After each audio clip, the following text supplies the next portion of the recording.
YouTube, it's your boy Scene Stakes, aka Scene on the Beat, never before seen. I don't know what's going on with my camera, bro, but we about to just rock out. I'm gonna record this little video for y'all, so I go to sleep. I'm tired of shit. Let's get into it. This is the storm that changed Texas forever. Let's jump right into it. We ain't about to waste no time. Make sure y'all like, comment, and subscribe too for the video start. August 28th, 2017, 9:47 a.m. Inside a subdivision called Kellywood, families 3 miles downstream from the Barker Reservoir were eating breakfast in homes they'd been promised would never flood. The skies had cleared. The rain had stopped. Kids were watching television in dry living rooms while their parents checked weather apps that showed the worst had passed. What none of them knew was that at that exact moment, Army Corps engineers were making a calculation. The reservoir was holding more water than it was designed to contain. The dam wasn't failing yet, but if the rain returned, it would. They had one option left: open the gates and flood thousands of homes on purpose, or wait and risk an uncontrolled collapse that would flood tens of thousands. At 9:51 a.m., they started releasing the water. It was coming downstream, and nobody had called to warn them. Hurricane Harvey. Damn, bro, look at their house. No, go back. Look at their houses, bro. Damn, bro, what, yo? Look how much water, bro. That shit up. Look at the cars, bro. Damn, yo, I wanted to move to Texas. I hope this shit never happen when I get there. Damn. At 9:51 a.m., they started releasing the water. It was coming downstream, and nobody had called to warn them. Hurricane Harvey made landfall near Rockport, Texas, as a Category 4 hurricane with winds near 130 miles per hour. It tore roofs off concrete buildings along the coast and shredded entire neighborhoods into splinters. But the wind wasn't what made Harvey catastrophic. Within hours of landfall, the storm weakened and stalled over the Houston metro area. It sat there for 4 days. Meteorologists had predicted this. They knew a weak steering current would trap the storm over the most populated region of Texas. What they didn't predict was how much water it would drop. Forecast models called for heavy rain. They did not call for 50 inches. They did not call for 60. In some places, rain fell at rates of 6 inches per hour. That's faster than most drainage systems can move water, even when they're working perfectly. Houston's drainage system was not working perfectly. It had been designed in the 1940s and 50s using rainfall data that assumed storms like this happened once every 1,000 years, maybe never. Harvey was rewriting the data in real time. By August 26th, the bayous were rising. Buffalo Bayou, Brays Bayou, White Oak Bayou, all the channels that snake through Houston like veins started swelling past their banks. Water crept into neighborhoods that had been built in floodplains, which wasn't unusual. What was unusual was that water also crept into neighborhoods that weren't supposed to be floodplains. Homes that had never flooded, not during Tropical Storm Allison in 2001, not during the Tax Day flood in 2016, were taking on water. People who had been told they didn't need flood insurance because they lived outside the 100-year flood zone were watching water pour under their doors. The flood maps that defined safe from unsafe, insurable from uninsurable, were wrong. They weren't just a little wrong. They were so wrong that 75% of the homes that flooded during Harvey were outside the mapped flood zones. 75%. That's not a rounding error. That's a systemic failure in how Texas understood risk. On August 27th, the rain slowed. For a few hours, it looked like the worst might be over. Water levels stabilized in some bayous. Rescue crews started reaching people who'd been trapped overnight. There was relief on people's faces in the news footage. They thought they'd survived it. They hadn't. 40 miles northwest of downtown Houston, the Addicks and Barker reservoirs were filling faster than they ever had. These reservoirs are not lakes. They're dry detention basins, empty fields designed to catch floodwater during storms and release it slowly afterward. They were built in the 1940s after a catastrophic flood in 1935 killed 10 people and drowned downtown Houston under 12 feet of water. The reservoirs worked exactly as designed for 70 years. During Harvey, they filled past their design capacity. Engineers Engineers watched the water climb toward the tops of the dams. If it went over, the dams could fail. An uncontrolled failure would send a wall of water through West Houston, possibly killing thousands. The Army Corps of Engineers had a choice, and it wasn't a good one. They could open the floodgates and deliberately flood the neighborhoods directly downstream, or they could wait and hope the rain didn't come back. If they waited and the dams failed, the destruction would be exponentially worse. If they opened the gates, they would be intentionally destroying homes that were dry, homes where people were still living, homes where families had just started to believe they were safe.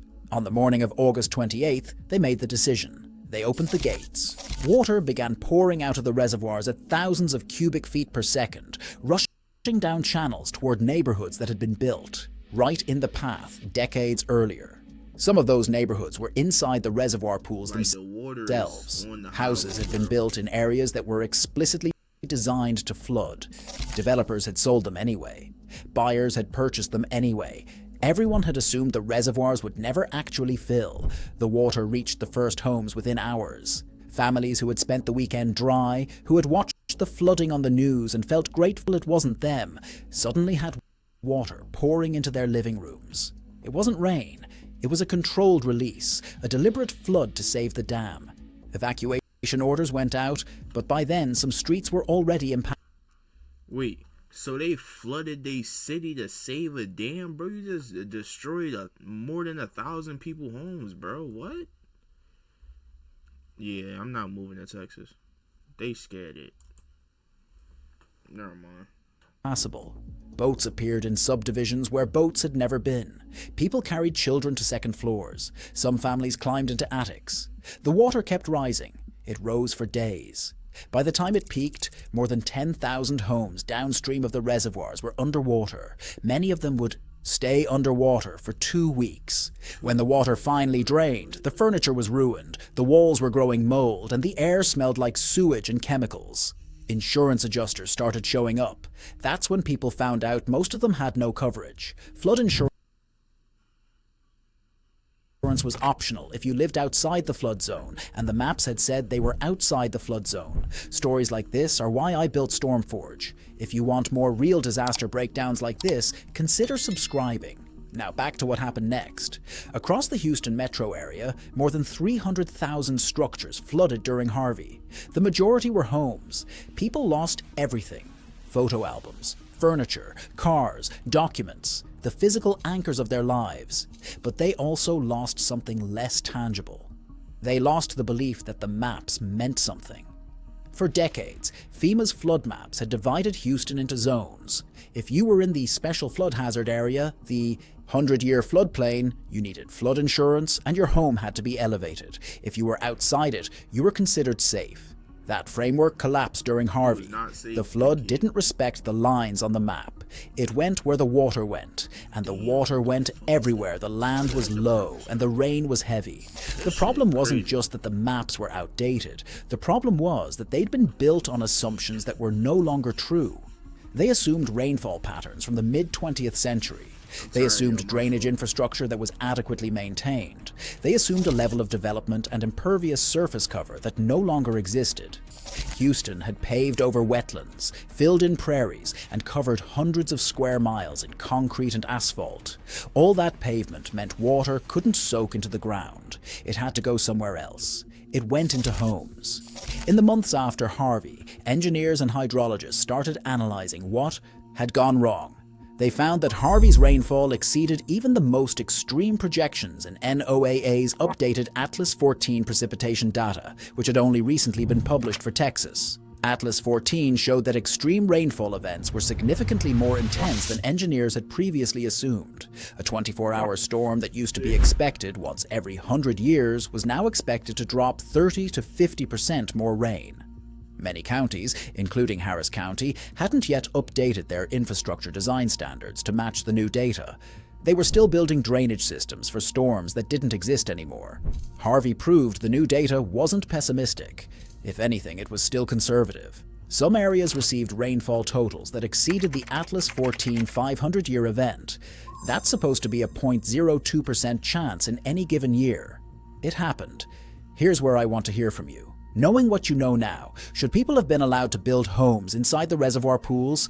Let me know in the comments. The death toll from Harvey in Texas was 68 people directly, with dozens more indirect deaths from the aftermath. That number is lower than it could have been, partly because Houston did not order a mass evacuation. Mayor Sylvester Turner made that call based on what happened during Hurricane Rita in 2005, when a panicked evacuation killed more than 100 people in traffic jams and heat exhaustion before the storm even arrived. Turner decided the risk of flooding was lower than the risk of putting millions of people on the highways in August heat with nowhere to go. He was probably right, but the decision meant people were still in their homes when the water came. The Coast Guard, the National Guard, and volunteers from Louisiana, called the Cajun Navy, conducted more than 17,000 water rescues. Helicopters pulled people off rooftops. Boats navigated through living rooms. People were plucked from trees, from cars, from attics where they'd gone to escape rising water. Some didn't make it. 3 children died when their family's van was swept off the road in Beaumont. A woman died when she drove into floodwater she couldn't see in the dark. An elderly man drowned in his apartment. These were not people who made reckless choices. They were people who lived in places they'd been told were safe, who followed the rules, who trusted the maps. After the water receded, the politics started. FEMA distributed billions in disaster aid. The Texas General Land Office began administering federal buyout money, offering to purchase flooded homes and convert them to green space so they could never be developed again. It was the largest buyout program in Texas history. More than 13,000 homes were eventually bought out, entire streets erased from the map. The idea was simple: stop rebuilding in places that are going to flood again. But the program faced immediate criticism. It was slow. It was uneven. Some neighborhoods were offered buyouts while others weren't. Wealthier areas sometimes received flood control infrastructure improvements while poorer areas were bought out and bulldozed. Environmental justice advocates pointed out that the burden of retreating from flood risk was falling disproportionately on communities of color and low-income residents. The buyouts were voluntary, but when your home is destroyed and you can't afford to rebuild,